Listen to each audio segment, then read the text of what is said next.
vamos a hablar sobre una joven de 17 años cuyo video se hizo viral y desde entonces prácticamente todo el país conoce su nombre. Evelina Vera Colmán, la Miss Orqueta, regresó a su ciudad precisamente como toda una celebridad y ahora desea aprovechar su fama para promocionar Orqueta. Rodrigo Cuevas, contanos más detalles, por favor. Adelante, te escuchamos.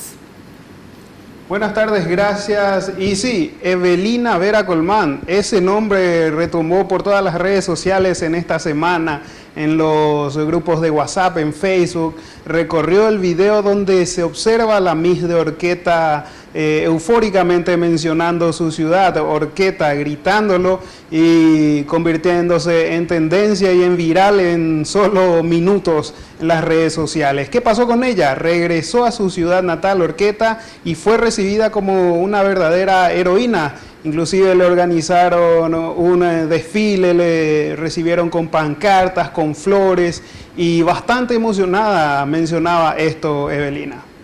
Muchísimas gracias de todo corazón, porque yo no me esperé que esto me iban a hacer en serio, y mucho menos la cantidad de gente que iba a estar ahí afuera recibiéndome. Fue realmente emocionante. Yo no sé en este momento cómo expresar lo que siento.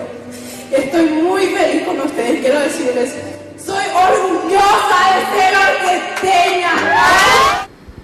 Y la Miss Orqueta también comentaba que se quiso perjudicar su imagen, lo cual salió mal, decía ella.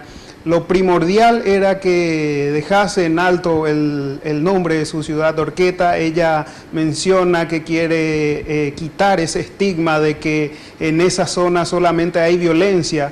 Ella comenta, invitó inclusive a que visiten su ciudad, digo bien, para que vean lo hermosa que es, y pide a los orqueteños que cuiden también su ciudad, que ahora ella se va a encargar de hacer turismo en esa zona. Escuchémosla.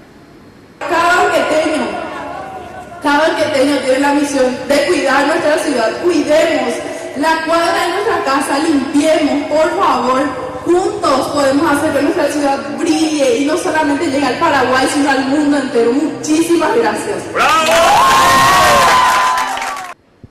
Y Evelina nunca se imaginó que iba a ser tan famosa en pocos días con un eufórico grito de su ciudad, pero sí, ahí está y ahora ya es toda una heroína en su ciudad natal, Orqueta. De momento es todo, volvemos con ustedes.